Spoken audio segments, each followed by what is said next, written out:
আসসালামু আলাইকুম রহমতুল্লাহ বরকাত। আলহামদুলিল্লাহ, হারাম থেকে পবিত্র মাহ রমজানের 29 তারাবিউর আসলাম। তারাবির মাধ্যমে খতম শেষ হলো আলহামদুলিল্লাহ। তো দাঁড়িয়ে আছি বাস টার্মিনালে।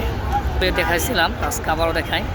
এখানে টার্মিনাল শুরু, দেখেন অনেক ভিআইপি বাস এখান থেকে, মক্কার বাস পাওয়া যায় এখান থেকে, বিভিন্ন হোটেলের। মাশাআল্লাহ, সুবহানাল্লাহ, ভিতরে প্রচুর পরিমাণে জায়গা আছে। তো মনে এই জন্য ভিডিও করছি, সেটা হচ্ছে কালকে যদি রমজান শেষ হয়ে যায় এই সার্ভিসগুলো থাকবে না, আবার দীর্ঘ 1 বছর পরে ইনশাআল্লাহ তাআলা সার্ভিস চালু হবে। যেমন ওইটা দেখতে পাচ্ছেন, ওখানে খুব সুন্দর মেহমানদের ব্যবস্থা, একদম ফ্রি সার্ভিস ফিসাবিলিল্লাহ। ধনী গরিব সবাই মাশাআল্লাহ মেহমানদের গ্রহণ করতেছেন। ফ্যামিলি সহকারী বসার ব্যবস্থা, ব্যাচেলার বসার ব্যবস্থা, মাশাআল্লাহ আলহামদুলিল্লাহ। দীর্ঘ সময় এখানে আমি যাতায়াত করছি, অনেক ভালো লাগছে, অনেকটা আনন্দ যে মাশাআল্লাহ সম্মানিত হাজি সাহেবানদের, ধর্মপ্রাণ মুসলমানদের এত খেদমত দিয়ে যাচ্ছেন অন্য ভাইয়ের। আলহামদুলিল্লাহ, বিভিন্ন শরিকার পক্ষ থেকে ফ্রি সার্ভিস বাস, বিভিন্ন হোটেলের পক্ষ থেকে আল্লাহ পাক সবার খেদমতকে কবুল করেন, আমিন।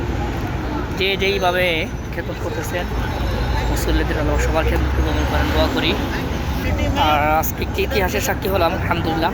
জীবনে যত মনাজাত ধরেছি সবথেকে ব্যাপক পরিসরে বড়, এমনকি অনেক দোয়া করা হয়েছে আজকে আলহামদুলিল্লাহ। শেখ আব্দুর রহমান আসদাইস হাফিজাহুল্লাহ, হারামাইন আশরিফাইনের গ্রেট ইমাম, হুজুরের পেছনে তো অনেকবার নামাজ পড়েছি, সচক্ষ দেখেছি অনেকবার আলহামদুলিল্লাহ। তো যাই হোক, মনের কিছু কথা ব্যক্ত করলাম। যারা রমাদান মাসে বিভিন্নভাবে মাশাআল্লাহ একে অপরের প্রতি সহানুভূতিশীল প্রকাশ করেছেন, আল্লাহ পাক তাদেরকে উত্তম জাযায়ে খায়র দান করেন, আমিন।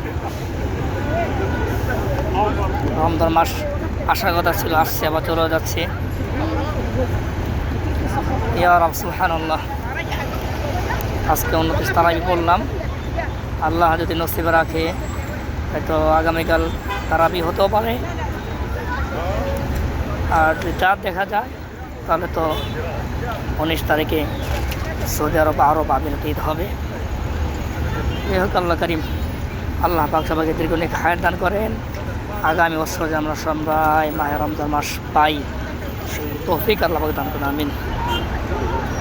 আমি যাব সামনে থেকে হায়দার টাওয়ার বাস, সেখানে ইনশাআল্লাহ।